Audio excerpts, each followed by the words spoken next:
My name's Amari. I'm from Tulare. I'm a psychology major and I'm also a cheerleader. And as you can see, I've been delivered.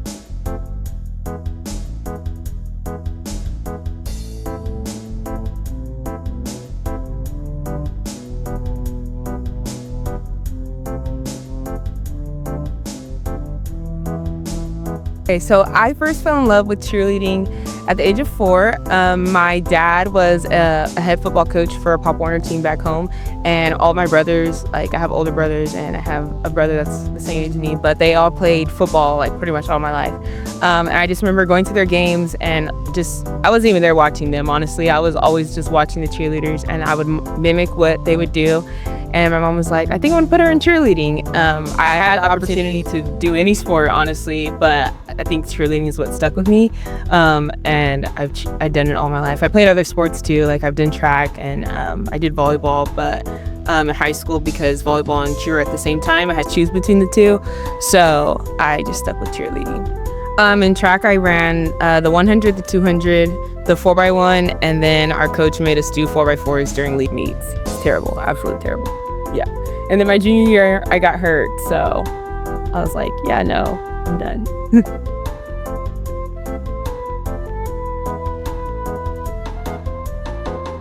It's honestly a blessing it's not a blessing in disguise. It was a blessing as far as like how the journey took to get there. There's these 2 companies that like run cheer camps here like in California. And they're everywhere, honestly, but growing up, obviously going to cheer camps, we always did USA, and then there was a UCA one. And I applied to be a staff member for both of them, and unfortunately didn't get the position. But then my coach came to me and she offered me to try out for this company called Fellowship of Christian Cheerleaders. And with that, I got to go to Georgia, and that's like where it's based at. And I get to like go to different states over the summer and like lead cheerleaders to Christ. Basically, it's faith-based.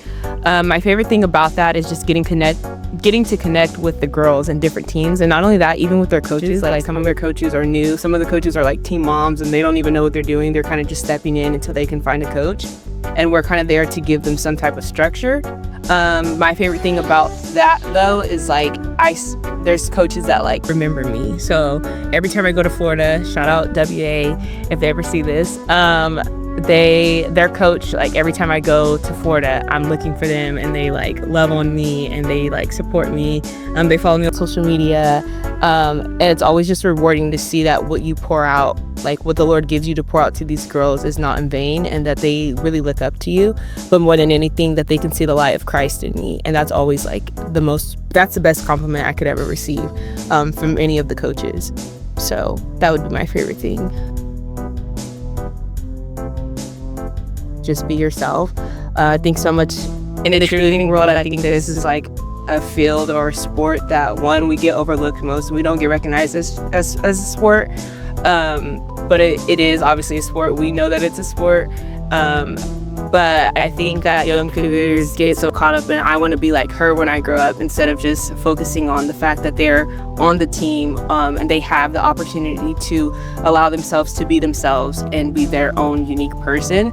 There's a lot of comparisons, a lot of like competition when it comes to not just other teams, but like within your own team, because there's always that one person who's been an all-star cheer all of their life, and there's other people who've never cheered at all, but they're still on the team. And that alone, I feel like, especially at the collegiate level, is something to be proud of, because I've had a friend who literally, she never cheered in her life, but she tried out for the team at the collegiate level, like, and for you to make it at the collegiate level is like amazing. Like, so I feel like celebrating the little accomplishments and understanding that it's gonna get tough before it gets better, but like if you stick with it and this is really your passion, like eventually you're gonna see like your labor was not in vain also, like I said. So I went to Sac State for my first 2 years of college, and then I transferred because I felt like the Lord was telling me to do so. And I wanted to be a psychology major there. I actually changed my major from dance to communications there, and that really helped me to like learn to communicate with people and to talk better, because I was really timid. I mean, I still have my moments where I'm really timid, honestly, But like I've grown a lot in talking, and I feel like it's more comfortable now since being a communications major. But it wasn't something that I wanted to do forever. Like I feel like it was just like a stepping block. Yeah. And so then I wanted to do social work, and then I ended up transferring. And then I know that psychology wasn't like an impacted major. I didn't have to apply to be here, so I really just want to understand people. Like I feel like I always am that person that's always questioning why. Like why did someone do that? Like what is their motive? What drove them to do that? Like I always look deeper than just like surface level when it comes to people. So I think psychology was like the best course, and it also helped me to like learn stuff about myself too.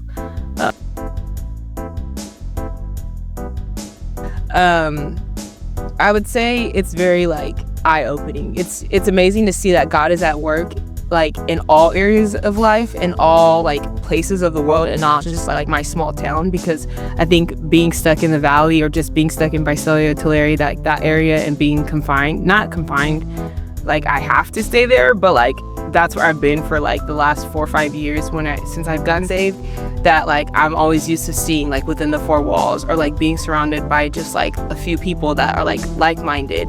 So to go to the other side of the country where like I'm not surrounded by people I'm familiar with, I'm quite literally by myself with Jesus, and like meeting new people and having to step out of my comfort zone, like it grew me spiritually, mentally, emotionally. Like it grew me in all areas of my life. But it's also cool to see how the Lord sets things up in order to like promote you to the next level. And then also to see the girls receive that, like you never know. And then you also see like sometimes we suffer and we don't realize that we're suffering for other people. Like we're suffering because somebody needs to hear that story, how God brought you through.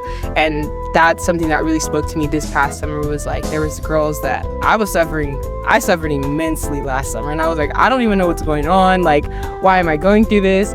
And I shared that story of what I was going through, and like girls were like crying and saying like I dealt with this, or I struggle with this. And it's kind of like, okay, so I'll keep suffering then, because it's for the greater good. Like it's not just about me. It's never about me, honestly. Like it's about the Lord, and it's for a purpose bigger than I can understand.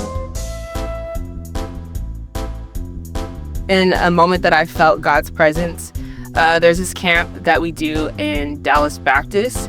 It's a college in Texas. But then, so I felt his presence there really heavy. I didn't get to go this last summer, so I was really sad. But the first summer that I did, it was really heavy. It was really cool. All the girls were like weeping, and just they had a different encounter with the Lord. I feel like that they never really have had before. But this past summer, we do another camp at, what is it called? I think it's formerly known as SAGU or SAGU, but they just changed the name to Nelson University. It's also in Waxahachie, Texas. And I was praying with the girls in a circle. The coach had already mentioned like some previous issues that the girls were having, and I was just kind of sharing with them that like, you know, they don't have to be insecure, like all these things, sharing their insecurities. I was praying for them, and like towards the night 3, I was praying for them again, and one of the girls came up to me and she said like, you're doing the Lord's work, and like you are literally like doing like what he's called you to ask. Basically, she was encouraging me, like the Holy Spirit was talking through her to me, and I was just like, wow. Like I was shook. Like I was too stunned to speak, because these girls are younger than me, like way younger than me, and the fact that the Lord can move through them to speak to me was just like, wow. Like he can literally use anyone or anything to get to you. Just shows how much like his love is for us. Always Firm Foundation, like that song is like beautiful. Like I love the bridge. It's a great reminder, literally. It's like always it's just a great reminder that like there's times where I like am in my zone and I'm not even thinking. I have to remind myself like Jesus is my firm foundation. So I just love that song. Even when I sing it, it's just so powerful. Surprisingly, is like oldies. So like not like super old, but like 90s type R&B music. Like I grew up, you know, on Sunday mornings or Saturday mornings, you're getting up cleaning the house to that music. So to get it. Yeah, any other music, like any recent music, I'm gonna get distracted. So if you play Chris Brown, play anybody new, I'm gonna not do my work because I'm doing other stuff. But 90s gets me in my zone because I'm like in my zone, like cleaning mentality kind of.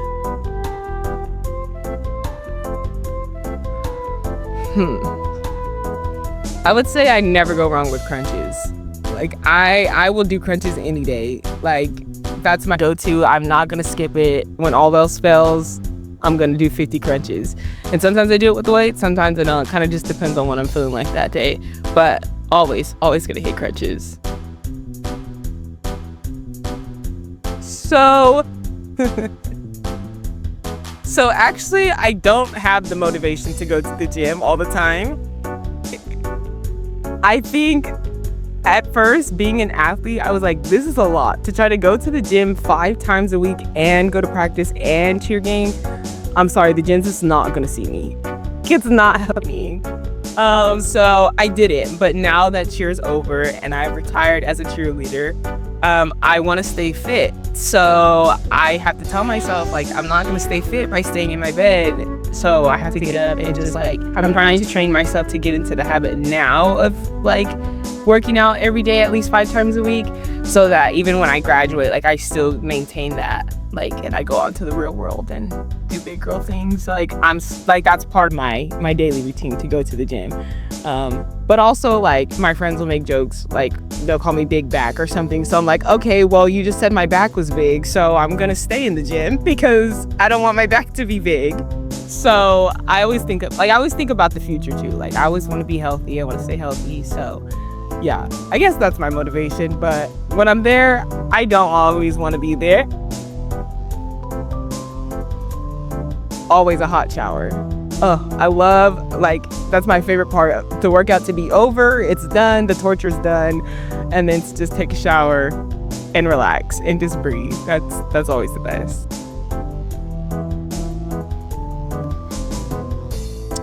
So I'm not a big Beyonce fan, actually, which people are probably gonna. So yeah, if I had to choose between Beyonce and Rihanna, definitely my girl Riri. In fact, my nickname is Riri after her. So, but Beyonce, I'm sorry for y'all that are gonna watch this. You're probably gonna eat me up, but like, yeah, no, I'm sorry, but. SpongeBob, I feel like that would be really fun, but given the sense that Michael B. Jordan like has the bod, I'm gonna have to go with Michael B. Jordan because I know he'll keep me in shape. Not because he's really attractive, because I don't really find him attractive, but he's obviously in the gym, so definitely would be my go-to workout partner. Definitely would be Simone. That girl, every time I watch that show, I literally just see myself in her, like, or who I aspire to be. Like, she's such a boss woman. Like, she plays tennis and like she doesn't take crap from nobody. Like, I just aspire to be her. I mean, given her love life is a little rough, but like, hey girl, I get it. But like the way that her confidence is just, yes girl, like she's such a queen. I would definitely be her, no doubt. And like, yeah, she's definitely my favorite. So lip gloss is out. Now, if you would have said chapstick, I fear chapstick would have been the one, because chapstick, anybody that knows me knows I actually have like a chapstick on my keychain because I love chapstick. I have to have chapstick. I cannot have dry lips. It's not an option. But if out of water and music, I feel like I could do without music. So it's definitely gonna have to be water, because I will not be dehydrated. I can't be dehydrated. So like when we have water breaks, I'm always gonna go drink some water. Yeah, and I always, like, even if I didn't do anything, I'm gonna go drink water. So, and I drink water throughout the day. Like, that's kind of just, I always keep myself hydrated. And if I forget, my body is gonna tell me. So, yeah. But music, honestly, could be a distraction sometimes. So I should probably do without it. Especially if I'm stranded at practice. Like, what is music gonna do for my body?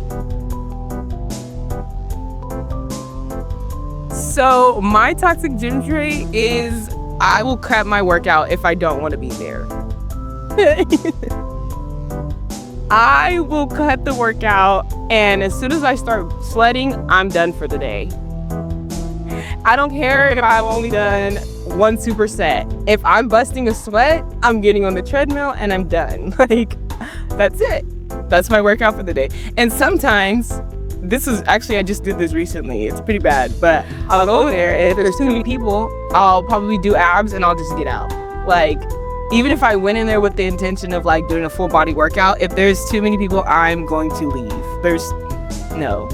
Or I'll just get on the treadmill for like 10 minutes and not even a mile. If it's 10 minutes and I did half a mile, it's 10 minutes. So I'm getting off. Like, as long as I busted a sweat for that little second, and if I'm tired, I'm done. But that's it. But unfortunately, I've also had to learn that that's not going to bring the results that I want. So, hey, if it's on a day where I'm just really not feeling it, but I force myself to go, like, I showed up, I'm here, I did a little sweat, I'm done for the day.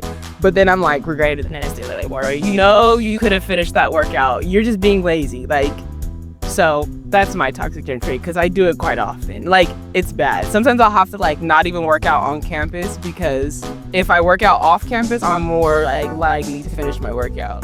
But if I'm on campus, especially if there's people in there that I know, it's a done deal.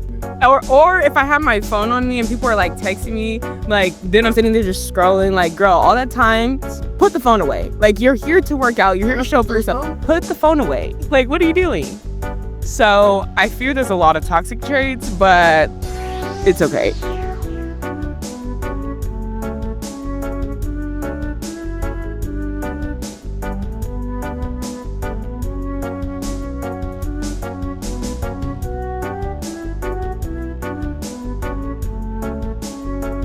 Thanks for watching. My name's Amari, and once again, I've been delivered.